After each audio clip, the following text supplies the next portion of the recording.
Imaginez un seul verset de la Bible, juste une petite phrase qui pourrait changer notre façon de voir le monde. C'est exactement ce qu'on va explorer aujourd'hui en se penchant sur un passage vraiment, vraiment intrigant du livre de la Genèse. Et voilà, tout part de là. Et Isaac aimait Ésaü car la chasse était dans sa bouche. Bon, à première vue, ça semble assez simple, non? Presque factuel. Mais derrière cette apparente simplicité se cache un mystère bien plus profond qu'on ne l'imagine. La question, elle est là, évidente.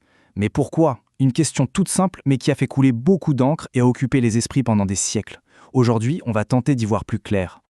Alors, pour commencer à dénouer cette énigme, la première chose à faire, c'est de bien regarder qui sont les personnages. On a le père, Isaac, et son fils, Ésaü. Et là, tout de suite, quelque chose saute aux yeux. D'un côté, Isaac, le grand patriarche, un homme de prière, un homme spirituel. De l'autre, son fils Ésaü, le chasseur, l'homme des champs, totalement ancré dans le monde matériel.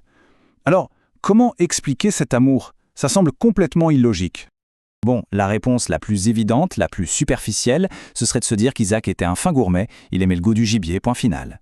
Mais une très ancienne tradition mystique nous dit « Attendez, allez plus loin, le vrai secret, il est caché dans les mots hébreux d'origine. » Et c'est là que ça devient absolument passionnant. Toute la clé de l'énigme, elle tient en un seul mot. L'expression exacte en hébreu est « ki tsayed befiv ». Et le mot qui va tout changer, c'est ce mot, tsayed, traduit ici par chasse ou gibier. Ce qui est incroyable avec tsaïd, c'est qu'il a un double sens. Oui, il peut désigner le gibier, le résultat de la chasse, mais il peut aussi désigner l'action de chasser, le processus lui-même. Vous voyez la nuance? Ce n'est pas seulement le quoi, c'est aussi le comment.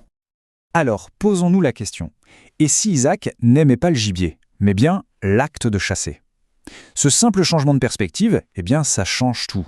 Ça nous oblige à revoir complètement la dynamique entre les deux frères, Jacob et Ésaü. On arrive maintenant au cœur du sujet, la différence fondamentale entre Jacob et Ésaü. Ils ne sont pas juste deux frères, ils représentent deux modèles, deux approches de la vie spirituelle. D'un côté, on a Jacob. Le texte le décrit comme un homme intègre, qui demeurait sous les tentes. C'est l'image de l'érudit, de celui qui étudie, à l'écart du monde. Et de l'autre, Ésaü, l'homme des champs, le chasseur, celui qui est en prise directe avec le monde matériel dans tout son désordre. Deux chemins radicalement différents. Attention, il ne s'agit pas du bien contre le mal. C'est plutôt le sanctuaire contre le champ de bataille. Le perfectionnement de soi dans un environnement protégé face à la transformation du monde extérieur. Deux stratégies pour un même but divin. Ce qui nous ramène à notre question. Pourquoi Isaac, ce grand sage, accordait-il tant de valeur à la voix d'Ésaü, la voix du chasseur? Pour comprendre ça, il faut s'ouvrir à une idée magnifique de la pensée mystique. L'idée que le monde matériel n'est pas vide de sens. Au contraire, il serait rempli d'étincelles de sainteté, des fragments de divin piégés dans les choses les plus banales.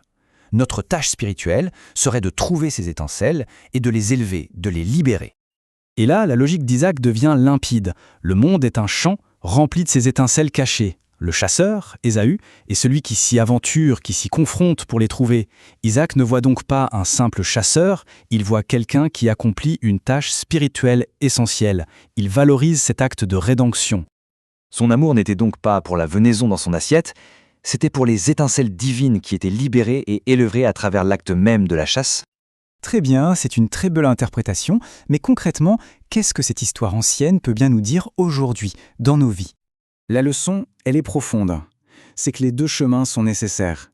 On a besoin de l'érudit dans sa tente, mais on a tout autant besoin du chasseur dans les champs. On a besoin de la contemplation et de l'action. L'un ne va pas sans l'autre. Le point crucial, c'est que la sainteté n'est pas réservée aux lieux de culte. Le sens peut être trouvé partout, en s'engageant pleinement dans notre vie matérielle, de tous les jours. Transformer le banal en quelque chose de significatif, c'est peut-être ça la plus grande des tâches spirituelles. Notre travail, nos relations, nos défis, ce sont tous nos champs de chasse à nous. Alors la question finale, elle n'est plus pour Isaac ou Ésaü. Elle est pour chacun de nous. Quels sont les champs dans nos propres vies qui n'attendent que d'être explorés? Où se cachent les étincelles que nous seuls, peut-être, sommes capables de trouver?